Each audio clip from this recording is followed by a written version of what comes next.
Warzone में जब से ये वीडियो वायरल हुआ, तहलका मच गया है। हारते हुए जेलेंस्की का ऐसा वार देखकर व्लादिमीर पुतिन और उनके कमांडर हैरान। इस वीडियो में दिखाया गया है कि जेलेंस्की के ड्रोन ने कैसे रूस के T-80 टैंक को ना सिर्फ उड़ा दिया, जब कयास लगाए जा रहे हैं कि ट्रंप के हाथ खींचने पर जेलेंस्की सरेंडर कर देंगे, तब इस तरह के वीडियो रूस के कमांडरों की नींद उड़ाने के लिए काफी है। वॉरजोन में अचानक पुतिन के टैंक फटने लगे हैं, जलने लगे हैं, लेकिन पूरी ताकत दिखाने के बाद भी जेलेंस्की को बड़े झटके मिलने जारी हैं। व्हाइट हाउस में ट्रंप और जेलेंस्की के बीच हुई इस तीखी बहस के 3 दिन बाद ट्रंप ने एक नया हुक्म जारी किया है और ये हुक्म एक नई गारंटी दे रहा है। गारंटी इस बात की कि यूक्रेन ये युद्ध पक्का हारेगा। डोनाल्ड ट्रंप के बड़े फैसले ने पुतिन का काम आसान करना शुरू कर दिया है।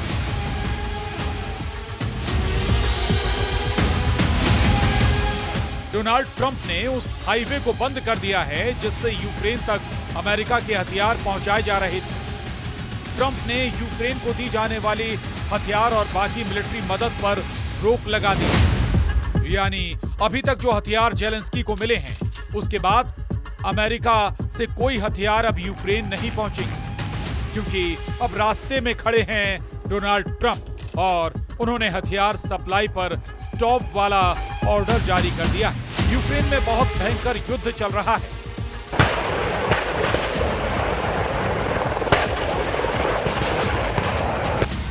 रूस के कुर्स्क में भी बहुत खतरनाक जंग जारी और ट्रंप को तो इस बात का यकीन है कि जेलेंस्की युद्ध खत्म नहीं करना चाहते। इसीलिए व्हाइट हाउस की तरफ से कहा गया है कि जेलेंस्की नहीं चाहते कि जब तक उन्हें अमेरिका का समर्थन हासिल है तब तक शांति हो। ये जेलेंस्की की तरफ से दिया गया सबसे खराब बयान है। अमेरिका इसे बर्दाश्त नहीं करेगा। और फिर डोनाल्ड ट्रंप ने उस सड़क का फाटक बंद कर दिया जिस रास्ते से यूक्रेन हथियार पहुंचाए जाते हैं। यानी ट्रंप का ऐलान, अब यूक्रेन को नहीं मिलेंगे अमेरिका से हथियार।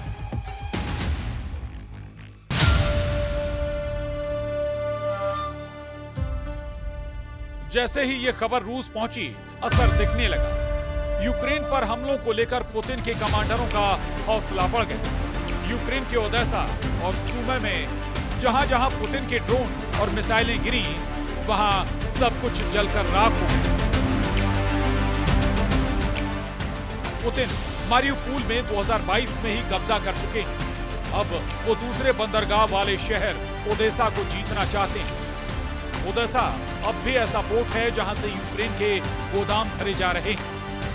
यही वजह है कि पुतिन के कमांडरों ने हाल के हमलों में ओदेसा को लगातार अपने टारगेट पर रखा है। पुतिन की सेना समुद्री रूट पर कब्जा करके यूक्रेन को दुनिया से काट देना चाहती है।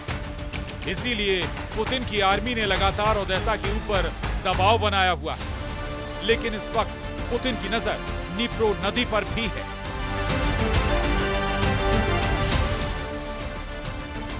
ऐसे में अब ट्रंप के हथियार रोको ऐलान के बाद जेलेंस्की के लिए ये मोर्चा संभालना मुश्किल हो सकता है। सवाल है कि जेलेंस्की को अमेरिका से जो हथियार मिले, उनकी सप्लाई बंद होने के बाद जेलेंस्की क्या करेंगे, कैसे अपने शहरों को बचाएंगे। अमेरिका ने यूक्रेन को अब तक जो हथियार दिए हैं, वो वाकई कई मोर्चों पर गेम चेंजर साबित हुए हैं। और जो मदद बाइडेन के दौर में की गई, उसने रूस को कई फ्रंट पर आगे नहीं बढ़ने दी। इनमें सबसे खतरनाक हिमार्स सिस्टम। अमेरिका ने यूक्रेन को ऐसे 40 सिस्टम दिए। अमेरिका ने यूक्रेन को 155 मिलीमीटर वाला गोला दागने वाली 200 तोप भेजी। अमेरिका ने जेलेंस्की को 105 मिलीमीटर का गोला दागने वाली 70 तोप दी थी। अमेरिका ने यूक्रेन को पैट्रियट और नेसम्स सिस्टम दिए, जो बेहतरीन एयर डिफेंस सिस्टम।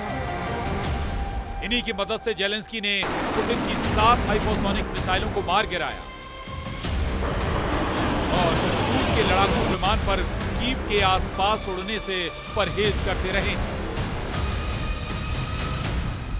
इसके अलावा अमेरिका ने यूक्रेन को अपने 31 एम्ब्रेम्स टैंक दिए।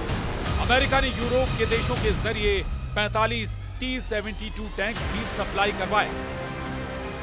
अमेरिका ने यूरोप को 10,000 से ज्यादा एंटी टैंक जेवलिन मिसाइल भी दी। यही वो मिसाइल हैं जिससे जेलेंस्की के सैनिकों ने पुतिन के सबसे ज्यादा टैंक फोड़े। इसी तरह और भी हथियार सप्लाई हुए।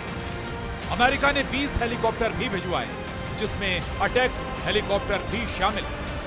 अमेरिका ने यूक्रेन को 2 हार्पून कोस्टल डिफेंस सिस्टम भी भेजे, जो ओडेसा में तैनात किए गए। लेकिन उनसे क्रीमिया तक अटैक भी किया गया। अभी तो इन हथियारों में F-16 शामिल नहीं किए गए, जो यूक्रेन को यूरोप के जरिए मिले। लेकिन उसके पीछे अमेरिका की ही हरी झंडी थी। यानी अमेरिका ने न सिर्फ जेलेंस्की के तोपखाने को मजबूत किया, उनकी एयर डिफेंस बैटरी भी दोबारा चार्ज कर, साथ में F-16 जैसे खतरनाक लड़ाकू विमान भी यूक्रेन के मिलिट्री बेस तक पहुंचा दी। जब जब जेलेंस्की ने F-16 को उड़ते हुए देखा, उनमें अलग जोश जागा। ऐसा जोश जिसने उन्हें पुतिन से टक्कर लेने वाली हिम्मत दी। लेकिन वो बाइडेन का दौर था और अमेरिका के बॉस डोनाल्ड ट्रंप हैं अब। वैसे भी व्हाइट हाउस में ट्रंप और जेलेंस्की की मीटिंग के बाद पूरा युद्ध बदल चुका है।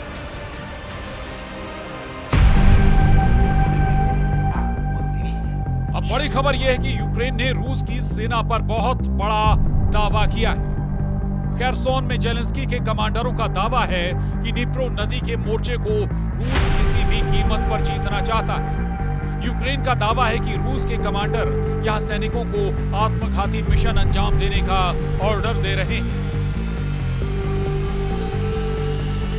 इस हाई रिस्क जोन में पुतिन ने हमले बढ़ाने का ऑर्डर दिया। खेरसोन की जमीन ने खूब जाने ली और यहाँ नुकसान सिर्फ रूस का ही नहीं हुआ, यहाँ यूक्रेन के फौजी भी बड़ी तादाद में मारे गए। जब पुतिन ने 2022 में यूक्रेन में युद्ध शुरू किया, तब उसका सबसे बड़ा लक्ष्य था क्राइमिया को रूस के मेनलैंड यानी मुख्य भूमि से जोड़ना। इसके लिए खेरसोन और मारियुपोल पर कब्जा जरूरी था। यहीं से पुतिन हाईवे बनाकर क्राइमिया तक पहुंचना चाहते थे। लेकिन खेरसोन की जंग आसान नहीं रही। जब से यूक्रेन की सेना को अमेरिका से हाइमार्स रॉकेट सिस्टम मिला, रूस की इस इलाके पर पकड़ ढीली होती गई। बाद में दूसरे हथियारों से भी यूक्रेन की सेना की रेंज बढ़ती गई और पुतिन की सेना को कई मोर्चों पर पीछे भी हटना। सवाल है कि अब जेलेंस्की क्या करेंगे, क्योंकि अमेरिका ने यूक्रेन को बड़े बड़े हथियार ही नहीं दिए। हालांकि ट्रंप ने जब से हथियार रोके हैं, जेलेंस्की के युद्ध को लेकर सुर बदल गए। अमेरिका ने जेलेंस्की के जवानों की छोटी छोटी जरूरत भी पूरी की। उनकी वर्दी से लेकर उन्हें जिन कलपुर्जों की जरूरत थी, वो भी अमेरिका ने पहुंचाए हैं। -डिग्री तापमान में भी जेलेंस्की की फोर्स अगर मोर्चे पर डटी रही, तो उसकी वजह अमेरिका से पहुंचने वाली रसद रही है। वैसे ये खबर इस वक्त यूक्रेन की हेडलाइन है। वहां के तमाम चैनलों पर यही मुद्दा छाया हुआ है। ट्रंप के हथियार रोकने वाले आदेश से यूक्रेन को बहुत ज्यादा दर्द हो रहा है, इसमें कोई शक नहीं। वैसे ट्रंप ने अपने इरादे राष्ट्रपति पद की शपथ लेने से पहले ही जाहिर कर दिए थे। अमेरिका ने नवंबर में ही यूक्रेन को अटैकम मिसाइल इस्तेमाल करने की मंजूरी दी थी। यानी 300 किलोमीटर की रेंज तक वाला वार जेलेंस्की के लिए करना आसान हो जाता। तब ट्रंप ने इसे बाइडेन की बहुत बड़ी गलती बताया था। वैसे इन हथियारों के बावजूद पुतिन ने अपने युद्ध में कोई कमी नहीं बरती। वो उन इलाकों पर और चोट करते आए जहां वो पहले से मजबूत थे।